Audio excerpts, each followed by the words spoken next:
سلام جو ہے وہ ہمارے اسلام کا بہت بڑا شعار ہے اور حضور اکرم صلی اللہ علیہ وسلم کی سنت بھی ہے۔ ایک دوسروں کو سلام کرنا، ایک دوسروں کو سلام کرنا یہ حضور اکرم صلی اللہ علیہ وسلم کی بہت بڑی سنت بھی ہے اور احادیث میں اس کی بہت تاکید بھی آئی ہے۔ صحابہ کرام تو ایک دوسروں کو سلام کرنے کا اتنا اہتمام کرتے تھے کہ اگر دو صحابی کی ملاقات ہوئی، انہوں نے ایک دوسروں کو سلام کیا، ایک نے سلام کیا دوسرے نے جواب دیا، بیچ میں ایک درخت حائل ہو گیا، ایک صحابی درخت کے اس طرف سے اس طرف گئے اور دوسرے درخت کے اس طرف سے اس طرف گئے، تو اتنے معمولی سے فاصلے کے بعد بھی اگر ملتے تھے تو وہ دوبارہ سلام کرتے تھے۔ اتنا اہتمام تھا حضور اکرم صلی اللہ علیہ وسلم کے زمانے میں ایک دوسروں کو سلام کرنے کا۔ اور سلام کی اہمیت کا اندازہ اس سے بھی ہم لگا سکتے ہیں کہ ایک حدیث میں حضور اکرم صلی اللہ علیہ وسلم نے ارشاد فرمایا کہ لا تؤمنوا حتی تؤمنوا لا تدخلوا الجنت حتی تؤمنوا، جب تک تم ایمان والے نہیں بن جاؤ گے تب تک تم جنت میں داخل نہیں ہو سکتے۔ ولا تؤمنوا حتی تحابوا، اور تمہارا ایمان کامل نہیں ہو سکتا اس وقت تک جب تک آپس میں ایک دوسروں سے محبت نہ کرنے لگو۔ پھر حضور نے ارشاد فرمایا کہ اولا ادلکم علی شیء اذا فعلتم تحاببتم، کہ کیا میں ایسی چیز بتاؤں کہ اگر وہ کام تم کرو تو آپس میں تمہارے محبت پیدا ہو جائے گی۔ صحابہ کرام نے ارشاد فرمایا کہ حضرت ضرور بتائیں۔ تو اس وقت حضور اکرم صلی اللہ علیہ وسلم نے ارشاد فرمایا کہ آپس میں سلام کو رواج دو۔ تو کڑی اس طرح ملتی ہے کہ آپس میں سلام کو رواج دینے سے محبت پیدا ہوتی ہے اور محبت پیدا ہونے سے ایمان کامل ہوتا ہے اور ایمان کے کمال سے انسان کو جنت کا راستہ ملتا ہے، انسان جنت میں داخل ہوتا ہے۔ اسی سے ملتی جلتی ایک دوسری روایت ہے کہ جب حضور اکرم صلی اللہ علیہ وسلم مدینہ منورہ میں تشریف لے گئے تو مدینہ منورہ جانے کے بعد سب سے پہلا جو بیان حضور نے مدینہ منورہ میں کیا ہے، سب سے پہلا وہ یہی تھا کہ یا ایھا الناس اطعموا الطعام، اے لوگو، چار چیزیں حضور نے بیان فرمائی۔ پہلی بات تو کہی کہ لوگوں کو کھانا کھلاؤ، پھر دوسرا وصلوا الارحام، صلہ رحمی کرو، رشتہ داریوں کو نبھاؤ، اور تیسری چیز ارشاد فرمائی کہ افشوا السلام، آپس میں سلام کو رواج دو، وصلوا باللیل والناس نیام، رات میں نماز پڑھو جب لوگ سوئے ہوئے ہو۔ تو جو انسان یہ چار کام کرے گا تو کیا ہوگا؟ تدخل الجنت بسلام، تم لوگ سلامتی کے ساتھ جنت میں داخل ہو جاؤ گے۔ تو انتہائی سلامتی کے ساتھ جنت میں داخل ہونے کے لیے جو چار چیزیں حضور نے ارشاد فرمائی، اس میں سے ایک چیز کیا ہے؟ افشاء سلام، سلام کو عام کرنا۔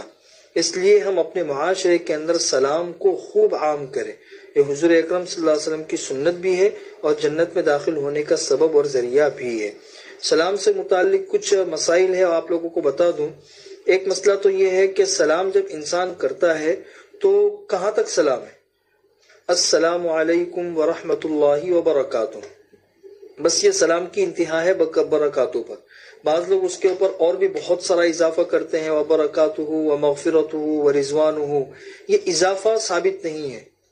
حضرت عبداللہ ابن عباس رضی اللہ تعالیٰ عنہ ارشاد فرماتے تھے کہ ہر چیز کی ایک انتہا ہے اور سلام کی انتہا جو ہے وہ برکت پہ ختم ہو جاتی ہے، وبرکاتہ، بس اس سے آگے کا اضافہ نہیں۔ اسی طرح دوسرا مسئلہ یہ ہے کہ جب لوگ گھر میں داخل ہوتے ہیں تو ظاہر سی بات ہے اگر گھر والے لوگ موجود ہیں تب بھی سلام کا اہتمام کرنا چاہیے، اس سے گھر کے اندر برکتیں آتی ہیں۔ لیکن اگر گھر میں داخل ہوئے اور گھر میں کوئی نہیں ہے تو کیا اس وقت بھی سلام کرنا ہے یا نہیں کرنا ہے؟ اس لیے کہ بھائی سلام تو انسان ملاقات کے وقت میں کرتا ہے، اب یہاں پہ تو کوئی ہے ہی نہیں تو سلام کیوں؟ تو اس کا جواب یہ ہے کہ اگر گھر میں کوئی نہیں ہے تب بھی سلام کرنا چاہیے، اور اس وقت کا سلام اس طریقے سے ہوتا ہے السلام علینا وعلی عباد اللہ الصالحین۔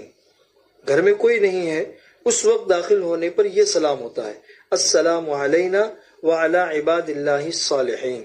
اس لیے کہ سلام جو ہے وہ صرف کلمہ ملاقات نہیں ہے کہ ملاقات کے وقت میں انسان کو سلام کی جائے، بلکہ سلام ایک دعا بھی ہے۔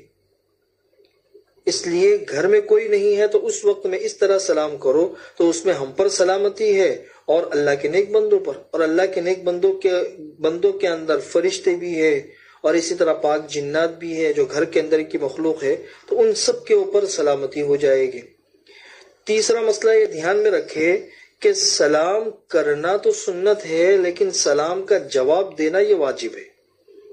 سلام کرنا سنت ہے، لیکن اگر آپ کو کسی نے سلام کیا تو پھر اس کو جواب دینا یہ واجب ہے۔ اگر انسان جواب نہیں دے گا تو ایک واجب کا ترک ہوگا۔ اسی کے ساتھ میں یہ مسئلہ بھی دھیان میں رکھے کہ جیسے آج کل یہ سوشل میڈیا کا زمانہ ہے، فیس بک ہے، واٹس ایپ ہے، اور اس کے علاوہ پہلے زمانے میں تو کیا ہوتا تھا، خطوط ہوتے تھے، خطوط کے اوپر سلام لکھا ہوا ہوتا تھا۔ اب خط کا جواب لکھ دیا وعلیکم السلام ورحمۃ اللہ، اس کے نیچے جواب لکھ دیا تو ہو گیا سلام کا جواب۔ لیکن اس پر جو سلام آتے ہیں السلام علیکم ورحمۃ اللہ، تو چونکہ یہ بھی سلام ہے اس لیے اس سلام کا جواب دینا بھی واجب ہے اصولی طور پر۔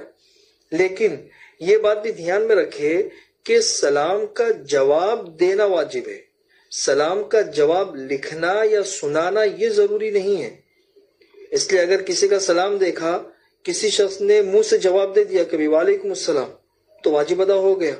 کوئی ضروری نہیں ہے کہ سلام آیا ہے تو اس سلام کا جواب لکھ کر بھی سامنے والے کو بھیجو، یہ کوئی ضروری نہیں ہے۔ زبانی طور پر جواب دے دیا تو بھی جواب دینا جو واجب ہے اس پر عمل ہو جائے گا۔ اسی میں ایک مسئلہ یہ بھی دھیان میں رکھے کہ جہاں فتنے کا اندیشہ ہو وہاں سلام کرنا جائز نہیں ہے۔ جیسے ایک جوان عورت ہے، جوان مرد ہے، تو جوان عورت جوان مرد کو سلام کرے، دونوں اجنبی ہے، کوئی آپس میں کوئی ایسا خاص تعلق بھی نہیں ہے، کسی اعتبار سے کچھ بھی نہیں، دونوں میں سے ایک دوسروں کو سلام کرے گا تو یہاں پہ ظاہر سی بات ہے فتنے کا اندیشہ ہے۔ اگر ایسے وقت میں کوئی سلام کرے تو سلام کا جواب بھی نہیں دینا چاہیے۔ جیسے کوئی مرد ہے، اس نے کسی عورت کو سلام کر لیا تو عورت جواب نہ دے، عورت ہے اس نے مرد کو سلام کر دیا تو مرد جو ہے نا وہ اس کا جواب نہ دے۔ ہاں جہاں پہ فتنے کا اندیشہ نہ ہو تو پھر وہاں پر تھوڑی سی گنجائش ہے۔ جیسے ایک شیخ ہے یا بڑا عالم ہے، استاد ہے، وہ عورتوں کے مجمع میں چلا گیا اور اس نے سلام کر لیا، تو یہاں پہ چونکہ ایک بہت بڑا مجمع ہے تو یہاں پر سلام کرنے میں کسی قسم کے فتنے کا اندیشہ نہیں ہے۔ چنانچہ احادیث کے اندر ثابت ہے کہ حضور اکرم صلی اللہ علیہ وسلم گزرے، عورتوں کا ایک مجمع بیٹھا ہوا تھا اور حضور اکرم صلی اللہ علیہ وسلم نے ان عورتوں کے مجمع کو سلام کیا۔ تو چونکہ حضور اکرم صلی اللہ علیہ وسلم ایک محترم شخصیت تھی اور لوگ ان کی طرف متوجہ تھے، تو یہاں پہ حضور اکرم صلی اللہ علیہ وسلم نے سلام کیا۔ اس لیے جہاں پر اس قسم کے فتنے کا اندیشہ نہ ہو تو وہاں پر اگر سلام کر لیا تو کوئی حرج نہیں ہے۔ لیکن عمومی حالات میں ایک اجنبی مرد ہے، اجنبی عورت ہے، وہ دونوں تنہا ہے اور راستے میں ملے تو اس طریقے سے ایک دوسروں کو سلام کرنا درست نہیں ہے۔